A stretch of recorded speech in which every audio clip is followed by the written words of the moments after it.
Բաստուր մաչոներ ջան, մարինադից հանում ենք հիմա տավարի ջերկի միսը։ Հիմա տեսնենք ոնց է ինքը մարինադ վերցրել, շատ լավ մարինացվել է։ Միսը ջրազրկեցինք, ընկերներ ջան, շատ լավ արդեն ինքը ջրազրկվել է։ Մենք ունենք այստեղ 5 գրամ կարմիր բիբար, 5 գրամ սև բիբար, 5 գրամ քիմիոն։ Ոնց որ միշտ ասել եմ, համեմունքները լցնում ենք եւ լավ խառնում։ Լցրեցինք եւ շատ լավ խառնում ենք։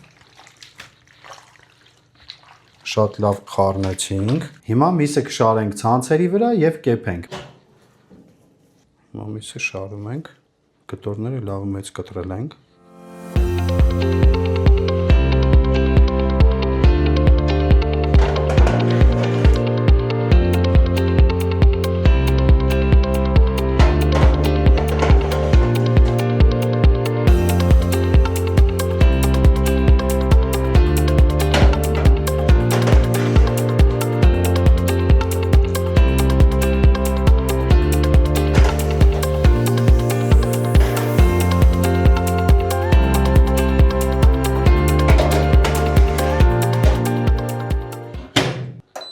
Միացրեցինք, ջերմաստիճանը հիմա դնում ենք 90 աստիճանի վրա, 1 ժամ, 1 ժամ։ 1 ժամից մենք կփոխենք արդեն 75 աստիճանով 4 ժամ կեպենք։